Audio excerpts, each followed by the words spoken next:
1978 का साल था। अदालत में एक मुकदमा चल रहा है और एक टेप रिकॉर्डर से आवाज आ रही है, मैं नीरू की आत्मा हूँ, मैं हिटलर की आत्मा हूँ, मैं शैतान की आत्मा हूँ। यह आवाज एक टेप रिकॉर्डर से आ रही थी, एक लड़की की आवाज जो पहले ही मर चुकी थी। और फैसला इस बात का होना था कि इस लड़की की मौत का दोषी कौन है। क्या वो आत्मा है जो दावा कर रही थी कि वह उस लड़की के शरीर में है, उस लड़की के अंदर है, या वे माँ बाप जो उसे तथाकथित नर्क में जाने से बचाना चाहते थे। आपके वीडियो में स्क्रीन पर जो तस्वीर दिख रही है, इस दोनों तस्वीरों में बस कुछ ही साल का अंतर है।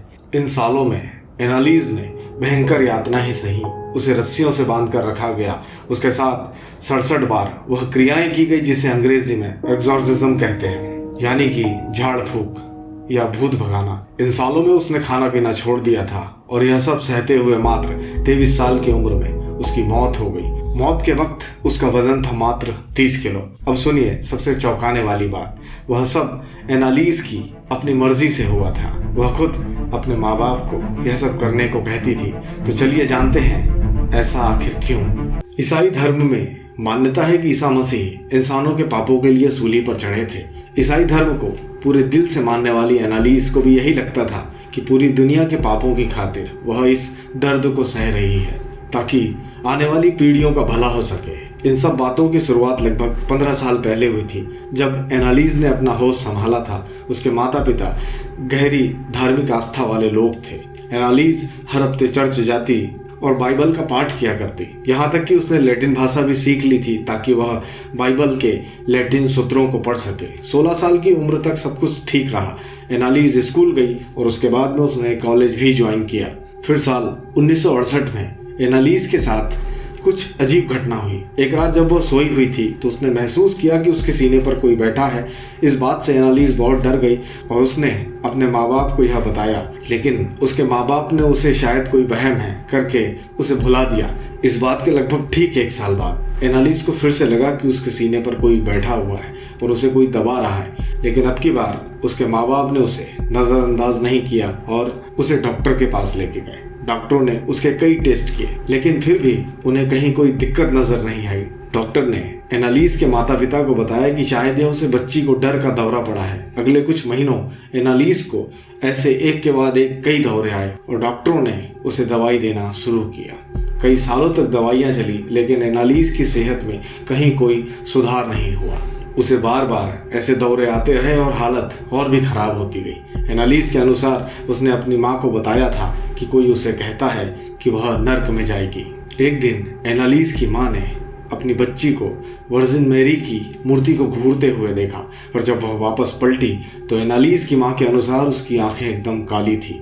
सितंबर सन 1973 में उसने डॉक्टर को बताया कि उसे शैतानी चेहरे दिखाई दे रहे हैं और उसे ऐसा लग रहा है कि मानो शैतान उसके अंदर है। और वह यह भी कहती थी कि उसे जले हुए मल की बदबू आ रही है और दवाइयों से उसे अब कोई फायदा भी नहीं हो रहा था। डॉक्टर बता रहे थे कि उसे मिर्गी की बीमारी है। डॉक्टरों ने उसे और ताकतवर दवाई देने का डिसाइड किया, लेकिन इससे भी उसे कुछ फायदा नहीं हुआ, बल्कि दिन ब दिन उसका बर्ताव और अजीब होता गया। साल 1975 तक उसने खाना पीना छोड़ दिया था और रात भर जागती रहती और उसे कोई मक्खी या मकड़ी दिख जाती तो अपने मुंह में डाल लेती। ईसा मसीह की तस्वीर, क्रॉस या ईसाई धर्म से जुड़ी उसे कोई भी चीज़ दिखती तो उसे तोड़ डालती। उसने चर्च जाना बंद कर दिया था और वह कहती कि चर्च की ज़मीन से उसके पाँव जलते हैं। उसका वजन लगभग आधा हो गया था और उसकी हालत दिन ब दिन बिगड़ती जा रही थी। और अंत में उसके माँ बाप ने एक रोज़ तय किया कि वह उसे पादरी के पास लेकर जाएंगे।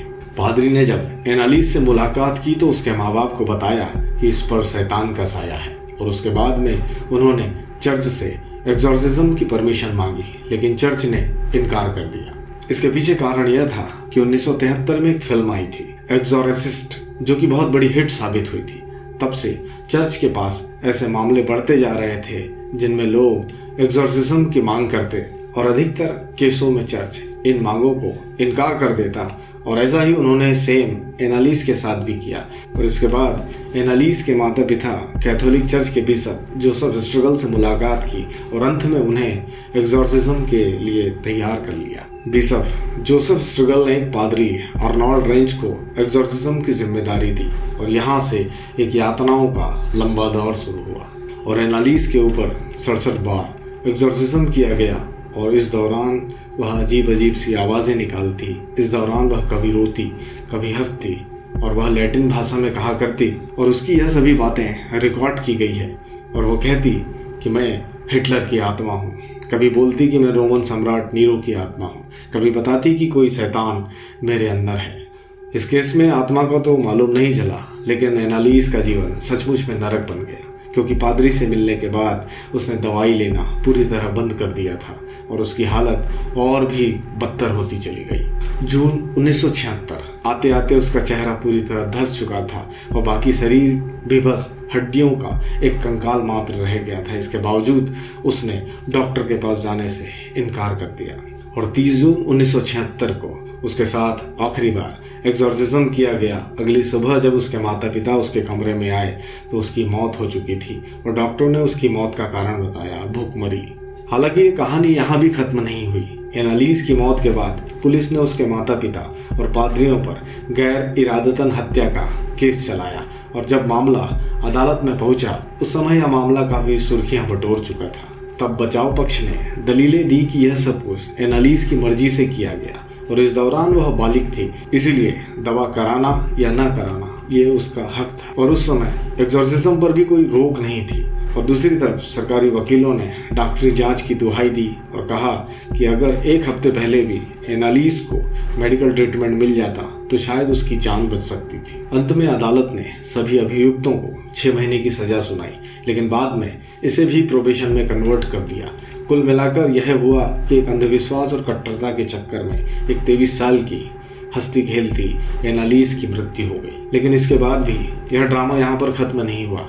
कुछ महीने बाद एनालिस की मां ने अपनी बेटी की लाश को निकालने की मांग की। कारण पूछने पर उसने बताया कि एनालिस एक नन के सपने में आई थी और उसने कहा कि उसकी लाश अभी भी सही सलामत है, जो इस बात का प्रमाण है कि एनालिस के शरीर पर शैतान का वास था। खैर, यह दौर भी ऐसा था और कुल मिलाकर एनालिस की लाश कब्र से बाहर निकाली गई, लेकिन वह भी आम लाशों की तरह पूरी तरह सड़ गल चुकी थी। एनालिस की कहानी आज भी मशहूर है और इस पर एक फिल्म भी बन चुकी है जो कि काफ़ी सुपरहिट रही। अगर आपको हमारा वीडियो पसंद आता है और अगर आप हमारे चैनल पर नए हैं तो प्लीज़ हमारे चैनल को लाइक, शेयर और सब्सक्राइब ज़रूर करें और साथ ही बेल आइकन को दबा लें, जिससे हमारे सभी वीडियो का नोटिफिकेशन आप तक पहुंचता रहे। धन्यवाद।